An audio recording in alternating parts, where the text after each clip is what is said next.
The Game Awards 2023. Y'all know in the absence of E3, the Game Awards has pretty much become the new E3. This is like the big gaming event that we look forward to every year, aside from like Summerfest. And, you know, we can do our voting on the website to see what games you want to nominate for all the categories. So that's what we're here to do today. We're here to nominate some games for these categories. I don't know what is in my make. I have to look at them first so I can be surprised in this video. So let's go ahead and jump right into this, man. All right, you guys, we are here. I like to work backwards. So we skipped to the last category. I just fast forwarded through it so I wouldn't see any of the games. And then, you know, these are all the esports games. So I just voted for random on the first four. Now we got best esports game. Now, I guess it would have to be League of Legends or Valorant. I'm just gonna pick League of Legends. I really don't care about neither one of these games either. Content creator of the year. I don't know who any of these content creators are. I'm probably just out the loop. I feel like I've heard of Iron Mouse, so I'm gonna pick Iron Mouse just for the sake of picking Iron Mouse. Most anticipated game. Here we go. All right, now I'm already knowing what game I'm looking forward to. Recognizing an announced game that's demonstrably illustrated potential to push the gaming medium forward. Now, I am highly anticipating Tekken. Tekken is my favorite fighting game series of all the big name fighting game series. So I'm super duper hyped for that. Star Wars Outlaws. I haven't seen anything about it. Is this the Star Wars game that they announced like some years ago? Where they showed like just a little teaser real quick and then that's it? Is that what that's gonna be? That was just a space shooter.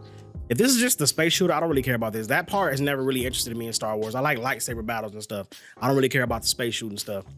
Like a Dragon Infinite Wealth. I'm very hyped for this game as well. But I would probably say that I'm more hyped for Tekken. You know, I'm gonna play the hell out of Yakuza Infinite Wealth. I'm gonna stream it too, by the way. But I don't know if it's as hyped as Tekken 8, bro. Tekken 8 looks like it's shaping up to be the best Tekken yet, and that's saying something considering how good Tekken always is. Hades 2 is, you know, the sequel to Hades, a really good roguelike. It's highly anticipated. I don't think it's gonna beat these games. So we're gonna do predictions and personal picks, all right? So Final Fantasy VII Rebirth is actually my personal prediction as to what I think will win this category. I'm personally gonna pick Tekken 8 for my most anticipated game of these 5, but I do think Final Fantasy VII Rebirth is gonna win because it's Final Fantasy, bro. Like, come on, man. And it's 7 specifically. 7 Rebirth. This is gonna win this category. So I'm gonna go ahead and click Tekken 8, but my prediction, Final Fantasy VII Rebirth. All right, let's go back. Best adaptation. Recognize an outstanding creative work that faithfully and authentically adapts a video game to another entertainment medium. I'm just gonna go ahead and pick Super Mario Brothers movie because this movie is freaking phenomenal. I have heard good things about the Last of Us show though.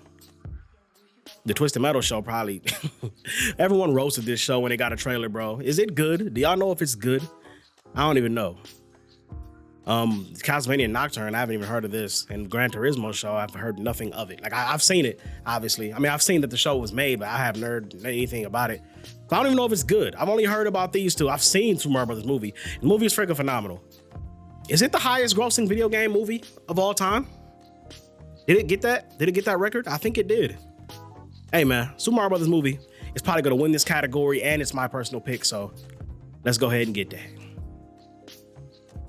All right, best multiplayer for outstanding online multiplayer gameplay and design, including co-op, max multiplayer experiences, irrespective of game genre or platform.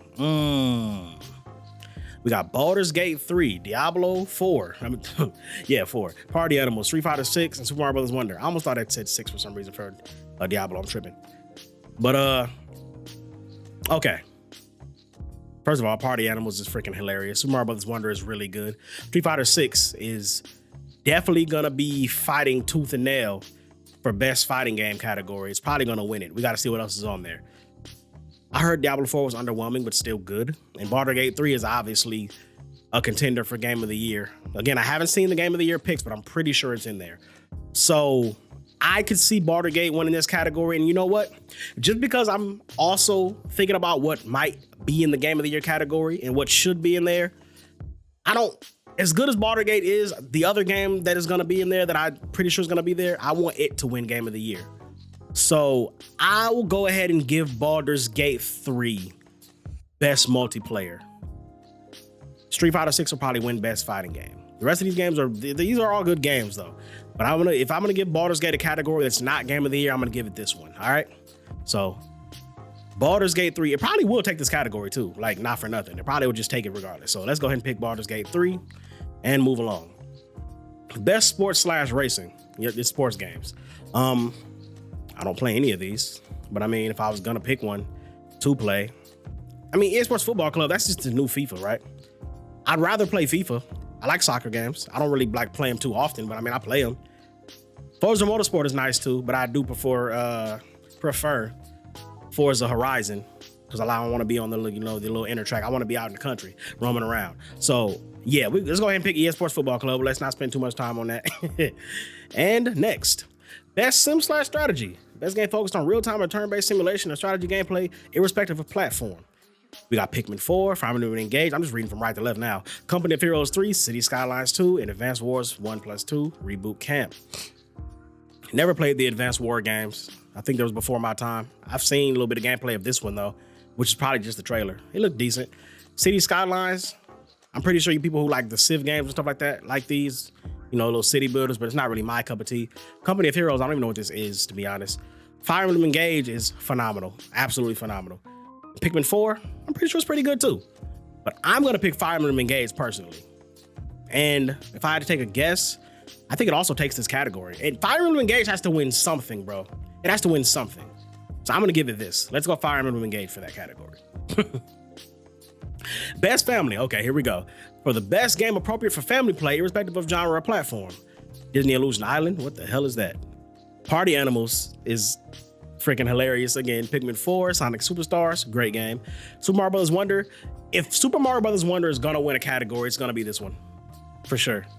If it's gonna win a category, this is the one it's gonna take. Best family. Let's not even think about it too much. Even though I like Sonic more than Mario, I think the game is probably better than Sonic Superstars, even though Sonic Superstars is really good. So let's pick Super Mario Bros. Wonder. We ain't gonna spend too much time on that. All right, we're getting there. Did it skip a category? I had to make sure. Best fighting game. All right, baby. For the best game design, primarily around head-to-head combat. First of all, God of Rock, Pocket Bravery, and All-Star Brawl, Nickelodeon. I said Nintendo, Nickelodeon. Get y'all asses out of here. We're not looking at either one. We're not looking at any of these three games, okay? We're not. We're just simply not. All right? I heard Nickelodeon All-Star Brawl 2 was actually pretty decent, but we're not. I don't even know what Pocket Bravery or God of Rock is, but I know that's why I know that they're not winning this category, because I haven't heard of these. And I play fighting games. I know of the obscure fighting games, but I haven't heard of these ones. They ain't winning nothing. So it's Mortal Kombat 1 versus Street Fighter 6. My personal pick is Street Fighter 6. I don't know if I've said it before to y'all, but for those who know about Street Fighter 6 history or Street Fighter history, I think Street Fighter 6 is the Street Fighter that has finally dethroned Third Strike as the Street Fighter GOAT. Most people have claimed Third Strike to be the Street Fighter GOAT ever since its inception. I think Street Fighter 6 has finally taken the crown. Just by a little bit. But I think it's finally taking the crown. So by that logic, it has to win Best Fighting Game. Mortal Kombat 1 is really good, but I don't enjoy it as much as I do Street Fighter 6. So not only will Street Fighter 6 win this category in my prediction, it is also my personal pick. Street Fighter 6, let's get it. And previous. Best RPG. Oh my God, why'd they do this to me? Look at that. Okay. Best game design with rich player character customization and progression, including massive multiplayer experiences. Starfield, Sea of Stars, Lies of P, Final Fantasy 16, Baldur's Gate 3. This is a doozy, bro. First of all, okay, process of elimination. Starfield, let's get it out of here because Starfield just wasn't as good as they hyped it up to be. It was nowhere near as good as we thought it was gonna be. Oh, it's a decent game, it's solid. But we thought this game was gonna blow our minds. It straight up did not. It didn't. So for that, you gotta go. Sea of Stars. Really good, but not as good as these three over here. Y'all not gonna sit up here and tell me Sea of Stars is as good as Lies of P, Final Fantasy 16, and Baldur's Gate 3. So by process of elimination, you gotta go. This is the one that hurts me, bro. Baldur's Gate 3, I already know that it's gonna be in the Game of the Year category. I just know it. And I don't know that Final Fantasy 16 will be, despite the fact I feel like it deserves to be, bro. Final Fantasy 16 was amazing to me. Everyone was trying their best to decry the game and talk down on it. I think this game deserves to be nominated for Game of the Year. I don't know if it will be though. And Lies of P is, debatably the best Souls-like ever made, and it's only debatable because I think Neo 2 is just so damn phenomenal. I don't know if I like Lies of P better than Neo's 2. I'd have to have a reckoning with myself and really think hard about it. But Lies of P is better than even most of the actual Souls games. So Lies of P, and I wanted to win something. What else would Lies of P win if it doesn't win this? Oh my goodness, bro. So if I'm going predictions, Baldur's Gate 3 probably wins this category too, unfortunately. But, and listen, I'm not hating on Baldur's Gate 3. I know it's phenomenal. That's why I think it's going to win the category. I'm just saying, if I pick my personal pick, bro, I want Final Fantasy 16 or Lies of P to win. And I'm going to go with Lies of P, baby. Show Lies of P some respect. It needs to win something. That game is too good to win nothing. So, Lies of P, baby. Let's get it. Previous. Best action adventure. For the best action adventure game, combining combat with traversal and puzzle solving. Okay. Goodness, bro. Legend of Zelda Tears of the Kingdom. The sequel to Breath of the Wild. Breath of the Wild is goated. Tears of the Kingdom pretty much took everything about Breath of the Wild and made it better. The only thing that Tears of the Kingdom suffers from is the fact that it's kind of just the same map. So like the sense of wonder we had playing Breath of the Wild the first time, it's not necessarily there when you play Tears of the Kingdom, despite the improved mechanics, because it's just the same map. Well, you got the Sky Islands now, but that's about it. Jedi Survivor, really good. Straight up improvement on the first Star Wars game, on the first one. But I don't know if it matches up to Tears of the Kingdom or even Resident Evil 4. Resident Evil 4 is the Resident Evil that most people claim to be the best Resident Evil out of all the Resident Evils, and this is the remake. The remake was really good. I never finished it on stream, but I did end up doing it to myself offline. Yeah, man, great game. Marvel Spider-Man 2. I don't know if it's in the Game of the Year nomination, but it had damn well better be. This might be my pick for Game of the Year. Marvel Spider-Man 1 was originally nominated back when it came out, and they took everything about Marvel Spider-Man 1, I'm just gonna keep on calling it 1, and Miles Morales, and just straight up improvement. This game is just a net positive improvement to every aspect of itself. There's nothing in the first 2 games that they did not improve for Marvel Spider-Man 2. This game is amazing, bro. And again, it might be my Game of the Year pick if it's nominated. I'm pretty sure it is. So I guess by default, and Alan Wake 2 was really good too. It's one of those, it's like, Alan Wake 2 is, first of all, it's better than the first one. Let's just say that, first of all. And second of all, the whole little thing about how you go from gameplay to cutscene and it's so smooth, you don't even really notice it. And then it goes into like the real life people, like the real life cutscenes too. That's so fire. They killed that, dog. And it's like an effortless, it's like a seamless transition. So that is smooth as hell for them to do that. The gameplay is pretty good too. It's not as fast-paced or high-paced as some of these other games here, which is why I personally wouldn't pick it for best action game, baby, or adventure too, but you know what I mean. So, man, I'm gonna pick Marvel Spider-Man 2 for this category just in case it gets snubbed out of Game of the Year, bro. Marvel Spider-Man 2, let's keep going. Oh, this is just straight up, okay, this is just straight up action game. All right, best game in the action genre, focused primarily on combat. Armored Core 6, Dead Island 2, Ghost Runner 2, Hi-Fi Rush, Remnant 2. I mean, let's be real. First of all, I didn't play Remnant 2. Hi-Fi Rush is really fun. It was really unique. Kind of came out of nowhere. We didn't expect it, but it was really good. I don't think it's gonna win this category though. Ghost Runner 2 is fun. It's more Ghost Runner like the first one, you know? Dead Island 2 is pretty good. I need to finish this game though. I haven't beaten it and I need to. But they did do a really good job at bringing Dead Island back. I like it a lot. Armored Core 6 is interesting. And the reason I use the word interesting is because I'm not really too big of an Armored Core fan, but this game is fun. A lot of people are saying it's the best one yet, and I can see that. So straight up action. So if you're asking me which one I'd rather play out of all of these, it's probably Dead Island 2. But I do see Armored Core possibly taking the category. If not for anything else, it'll be mostly for the allegiance to From Software that a lot of people have. They're gonna vote for this game just because From Software made it. So I'm gonna click Dead Islands 2, but I think Armored Core 6 wins the category. Best VR, we don't care about this. If I had to play one of these games in VR, I guess I'm playing Resident Evil Village.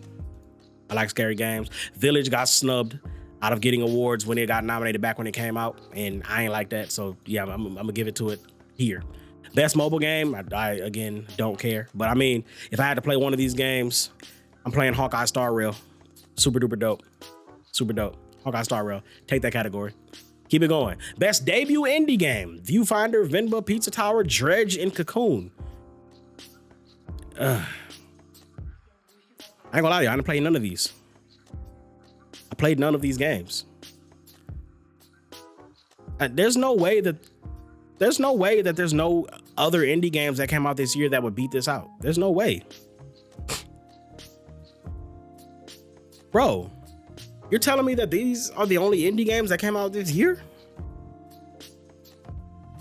I'm trying to think, bro. I can't think off the top of my head. But I just don't believe that there are no indie games that came out this year that wouldn't beat these. It's kind of crazy, bro. But I don't know. This is another gimme category. And I know you don't have to vote, but I'm voting anyway. Let's just vote on Pizza Tower, because I know Pizza Tower is like a platformer. And I like platformers. So let's just go ahead and give it that. Best independent game. Okay.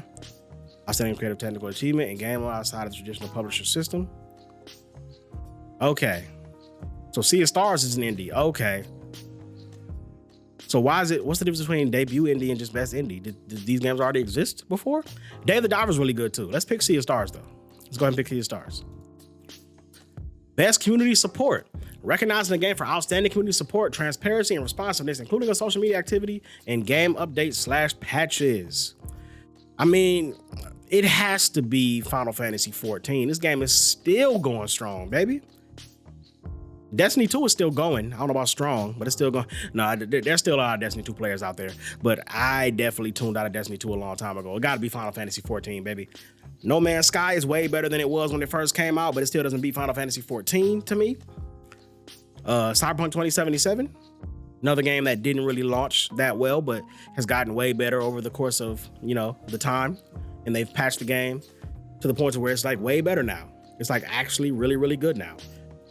And then Baldur's Gate 3, here's another damn category it might win. So, okay, I'm gonna go ahead and hope that the Final Fantasy 14 stands come through stumping and have Final Fantasy 14 steal this category from Baldur's Gate. But I won't be surprised if Baldur's Gate takes it. So let me go ahead and just say Baldur's Gate might take this category again. But let's give it to Final Fantasy 14 for my personal vote. Bro. All right, best ongoing game. Oh, damn near the same thing. Award to a game for outstanding development of ongoing content that evolves the player experience over time. What if we're going like that? I love Apex. But Final Fantasy 14 gets it again, man. Fortnite is always just Fortnite, no matter what they do to it, right? Now, they've made a lot of changes, and Fortnite is really dope. Recently, in recent times, that was kind of redundant to say, but whatever. I've come back to Fortnite. I stopped playing Fortnite for a while, but now I play it again. So that should tell you something. Genshin, still really good, but I stopped playing it because it's gacha, and I refused. I was like, yo, I'm not playing gacha anymore. I'm just done. Once you get to a point of the game where you're just not really like playing it for the sake of playing it anymore, you're just logging on, doing your dailies and getting off. I'm like, yeah, this just feels like chores now. So I don't want to do chores anymore. So I stopped playing Genshin. I recognize it's really good though, and I haven't been on it in a while. So it's probably a lot of stuff I missed out on. Cyberpunk 2077, we already talked about it. Let's go Final Fantasy 14 again, man. Even though I love Apex. If there's a best shooting game category, which there probably is, and Apex is in it, I'll probably pick that. It'll probably get a vote from me then. Games for Impact, for a thought-provoking game with a pro-social meaning or message. I don't ever care about this category, and I didn't play any of these games. I'm gonna go with Goodbye Volcano High because I think it'll be a funny game to watch people play. Did the full game even come out yet? I don't know, but let's go with Goodbye Volcano High. Innovation and accessibility, recognizing software and or hardware that is pushing the medium forward by adding features, technology, or content to help games be played and enjoyed by an even wider audience. Street Fighter 6 modern mode, love-hate relationship. Like, in the context of playing against someone using modern mode and playing like a little hoe, we've already had this conversation before, y'all. I don't hate modern mode as a concept. I just hate the way that players utilize it. They use it to turtle up and play defense and never engage in neutral and only ever try to counter everything you do instead of just fighting.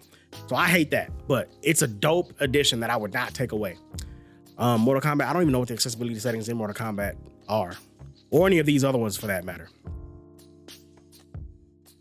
So I'm gonna go with modern mode. Modern mode is bringing brand new fighting game players that don't know how to play fighting games into the game to learn how to play fighting games. Like seriously, like people are seriously learning how to play fighting games through utilizing Street Fighter 6's modern mode, bro. So Street Fighter 6 wins that for me. You know, if anything else, if you don't like my pick, just blame it on my lack of knowledge of the accessibility settings for these other games. Oh man, I'm Platinum Spider-Man too, but I don't think I use any of the accessibility settings, so I don't know what they are. Moving on, best performance awarded to an individual for voiceover acting, motion, and performance capture. Okay. All right. Y'all see the stars? Y'all see the games? Who did he voice? Did he voice Clive? Neil Newborn, Baldur's Gate 3. Yuri Lowenthal. Oh, like that's the character, not the person. Okay, never mind. No, it's not. This is the actual actor. This is the actor. Idris Elba. Wait a minute. Yuri Lowenthal, Marvel Spider-Man 2. Yuri? Like, is his name Yuri, or are they talking about Yuri the? I don't damn know. Is this guy the voice of Clive? Because if he is, I want to give it to him. But then again, it's motion and performance too, and he looks, bro. They did his face capture and all that perfectly, but so did Idris in Cyberpunk. You know what? I'm picking the Final Fantasy 16 because I think that it might get snubbed out of every category that it's in. I think it might get snubbed out of everything. So I wanted to get something, so I'm giving it best audio design. Recognize the best in-game audio and sound design. Okay. I like the audio. Well, you know, Hi-Fi Rush is a game that's literally built around fighting to the beat of music. None of these other games do that. And this category is kind of a throwaway too, to be honest. I don't know why it's always so high up, but I'm picking Hi-Fi Rush just for that. You literally play the game to the beat of music. Like, it's fire. You gotta have rhythm. Best score and music. Oh God. For outstanding music inclusive of score, original song, and or licensed soundtrack. Well, the game with the best music in it, Tears of the Kingdom. See, they don't have full songs in there. You know how Tears of the Kingdom, you know how Legend of Zelda games go. They have like little music tracks, but it's not like full-on songs. Hi-Fi Rush, if I were to pick it, it'd be for the same reason I picked it in the last category. Square Enix songs are always heat. I don't know all the music in Baldur's Gate 3, nor all the music in Alan Wake 2. So let's go with, I'm picking the Square Enix music, baby. First of all, they're trying to take me to Facebook. What are you doing? Get out of here. Yeah. Oh, you can change your vote. That's funny. I'm not, though. We locking it in. Are we almost there, y'all? We almost there. Best art direction, outstanding creative and or technical achievement in artistic design and animation. I want Lies of P to win this category too. I love the new art style for Super Mario Bros. Wonder, but I don't think it should win best art direction. Tears of the Kingdom is just more Breath of the Wild artistically. So like, does it really deserve the award? I don't know. Hi-Fi Rush is a good looking game, and Alan Wake is super photorealistic. But I love Lies of P. I love the art direction. I love the way all the puppets look, all the carcasses, the zombies, whatever. I love the way they look. I love the look of Lies of P, bro. Everything about it, from the aesthetic to just the actual designs of the enemies and characters. Fire to me. So I want Lies of P to get that category too. We 3 categories away, but we almost there. We almost to the biggie. Best narrative, outstanding storytelling and narrative development in the game. Ooh.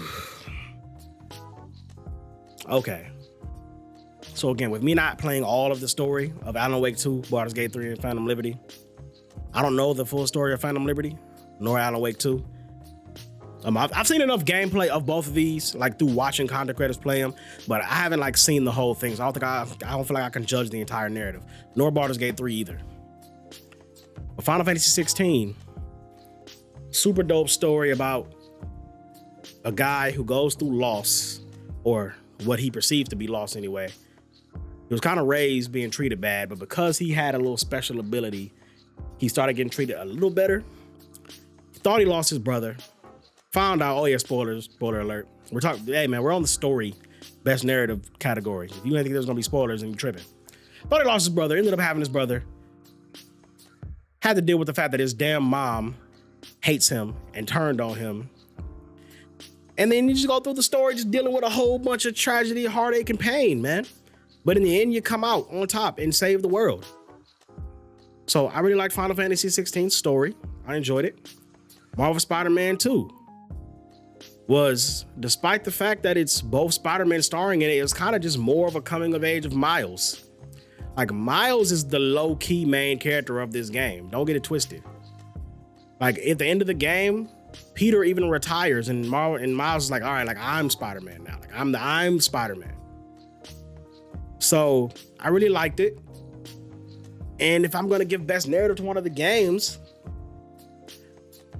there were so many moments in Final Fantasy 16 where I was like, what?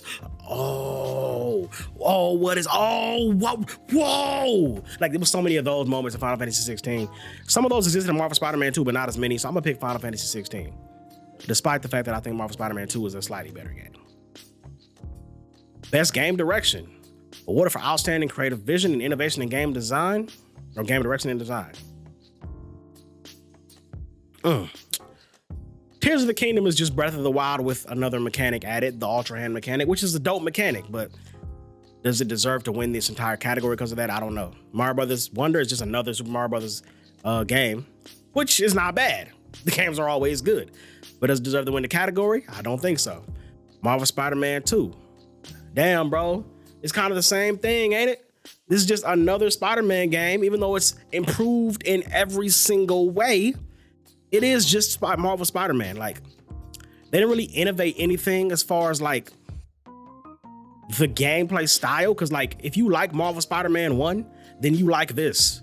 If you didn't like Marvel Spider-Man 1, you're not gonna like Marvel Spider-Man 2. Like, there's not a single person out here that enjoyed Marvel Spider-Man 1 or didn't enjoy Marvel Spider-Man 1, but then played 2 and then just loved it, just fell in love. It's not gonna do that for you. So does it deserve to win the category of best game direction? Nah. Baldur's Gate 3 probably takes this category too, bro. Let's be honest. Alan Wake 2 is really good too. It's more Alan Wake. With added mechanics, of course. But Baldur's Gate 3 probably takes this, bro. And it's probably not, I don't think it's close. So Baldur's Gate 3's prediction and pick. Have I been doing prediction and pick on the last categories? I don't even remember. Baldur's Gate 3 takes this one too, bro. Baldur's Gate 3 is gonna take like 5 different categories in this Game Awards when it's over with. And now we got the big boy. The big boy. And I knew they were gonna damn do it. I knew they were gonna do it, bro. Game of the year. We know what it is. What was the best game of 2023, baby? Listen, man, process of elimination, I gotta get both of the Nintendo games out of here, only because they're just more of the same. But again, it's messed up because that logic is gonna straight up be defied when I pick Macho. Okay, Super Mario Brothers Wonder is really good. I don't think it's Game of the Year good. Like, I don't think Super Mario Brothers Wonder wins Game of the Year 2023. That's kind of crazy to me. The best game to come out this year was Super Mario Brothers Wonder? No. Come on, man. Tears of the Kingdom, same thing. For the same reasons I gave. You kind of just feel like you're playing Breath of the Wild again, except for when you're utilizing Ultra Hand mechanics. So I don't think it takes Game of the Year over these. Resident Evil 4 was really, really, really good. Is it the best game to come out this year? Resident Evil fans might think so. I can't say I agree. Alan Wake 2. Games are all really good. They're all nominated. So I don't even know why I keep saying it's redundant. Does it win Game of the Year category for me? I don't know, bro. Nah, it doesn't win Game of the Year. Hell no. It's pretty much between, and the reason I said I knew this was gonna damn do this, Final Fantasy 16 should be in this nomination, bro. Don't care what nobody say, bro. Why is Final Fantasy 16 not nominated for Game of the Year? Why? And then if you want to slip another game in there, just to slip another game in there, you slip in Lies P. Maybe. But if I got to pick the two, bro, prediction versus personal pick, I want Marvel Spider-Man 2 to win Game of the Year. I would be very happy if Marvel Spider-Man 2 wins Game of the Year. But I'm not going to be surprised at all if Baldur's Gate 3 takes it, bro. So we're going to go with that. Marvel Spider-Man 2 is my personal Game of the Year. But Baldur's Gate 3 is what I predict to actually win Game of the Year. I need to just play this game at a certain point, just play the hell out of it. I've seen a good amount of gameplay, bro. Like I've seen a good enough amount of gameplay from other content creators to judge it, but I just need to play it myself is what I need to do. It'll happen. So let's click on Marvel Spider-Man 3. And with that, that is going to do it for our voting of the Game of the Year categories, man. This is a 31-minute video. I apologize for that. I try not to spend too much time on the categories. And like I said, I skipped over some of them. But that's going to be it, baby. We're going to do this every single year. And for the Game of the Year, for the actual Game Awards, I don't know if I'm going to stream it or if I'm just gonna sit back and just record reactions to the trailers. I'll probably just record reactions to the. I mean, y'all let me know what y'all want to do. Y'all want me to just record reactions to the trailers that come out that I actually like, or do y'all want me to actually stream the entire Game Awards? What would y'all be interested in? Let me know down in the comments. Show a lot of love to the video, like, share, and subscribe. And until next time, we are up out of this thing, baby. This is your boy Dairo. We signing out. Hey.